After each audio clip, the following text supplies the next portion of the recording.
आपको ऐसी ही समाज में परिवर्तन लाने वाली कहानियाँ पसंद है तो इसे जरूर लाइक करें, अपने दोस्तों के साथ शेयर करें और अपनी राय हमें कमेंट करके बताइए। आप अगर नए हो तो प्लीज हमारे चैनल को सब्सक्राइब कीजिए। हम ऐसे ही लाएंगे आपकी फरमाइश की कहानियाँ जो दिल को छू ले। सोनपुर गांव में एक अजय नाम का लड़का अपनी माँ के साथ रहता था। वह बहुत ही प्यारा था। अजय के माँ की एक आँख नहीं थी, इसलिए उसका चेहरा बदसूरत दिखता था। जब अजय छोटा था तब तो वह अपनी माँ से बहुत प्यार करता था, लेकिन जब वो बड़ा होने लगा उसे महसूस होने लगा कि माँ की एक आँख नहीं है, इस वजह से वो बदसूरत दिखती है। इस बात से उसे शर्म आने लगी, इसलिए अजय अपनी माँ के साथ बाहर नहीं जाता था और अपने साथ भी कहीं नहीं लेकर जाता था। उसे लगता था अगर कहीं वो अपनी माँ को साथ लेकर गया तो उसके दोस्त उसे चिढ़ाएंगे। इसी वजह से अजय माँ को भला बुरा कहता था, तुम्हारी एक आँख नहीं है, तुम्हारी शक्ल अच्छी नहीं दिखती, मेरे दोस्तों की माँ तो कितनी खूबसूरत है, तुम मेरी माँ नहीं हो सकती। अजय की माँ बेचारी अपने बेटे की बातें सुनकर और उसकी सोच देखकर बहुत दुखी हो जाती थी।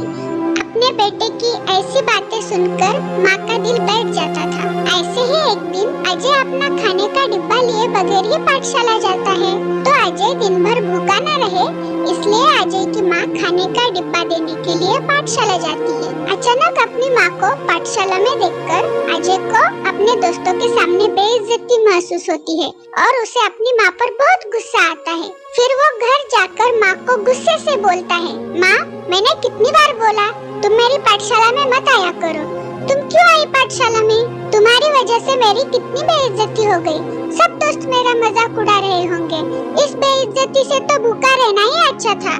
मुझे माफ कर दो बेटा, मैं फिर कभी तुम्हारे दोस्तों के सामने नहीं आऊंगी।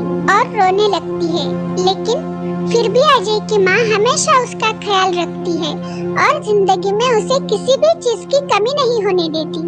ऐसे ही दिन बीत गए, अजय बड़ा हो गया और अब अजय माँ का ज्यादा तिरस्कार करने लगा। हर वक्त माँ की बेइज्जती करता है, सबका गुस्सा वो माँ पर ही निकालता था। अजय की माँ बेचारी चुपचाप से सब कुछ बर्दाश्त करती और मन ही मन में दुखी हो जाती। एक दिन अजय अचानक से माँ को बोलता है, अब मुझे तुम्हारे साथ रहना पसंद नहीं है, मैं ये घर छोड़कर जा रहा हूँ। ये सुनकर अजय की माँ कहती है, बेटा ऐसा मत करो, तुम मुझे छोड़कर जाओगे तो मैं अकेले जीकर क्या करूँगी? तुम बहुत बुरी हो, तुम्हारी शक्ल अच्छी नहीं है, तुम्हारी वजह से मैं और अब बेइज्जत नहीं हो सकता। माँ के लाख रोकने के बाद भी अजय नहीं रुकता और घर छोड़कर चला जाता है। फिर अजय शादी करके अपनी बीवी के साथ रहने लगता है और इधर बेचारी माँ अकेली जिंदगी गुजार रही होती है। अब वो बूढ़ी हो चुकी थी। ऐसे ही कुछ वक्त गुजर गया। एक दिन अजय के दरवाजे पर कोई आता है। अजय दरवाजा खोलकर देखता है तो गांव से एक आदमी और उसके हाथ में एक खत होता है।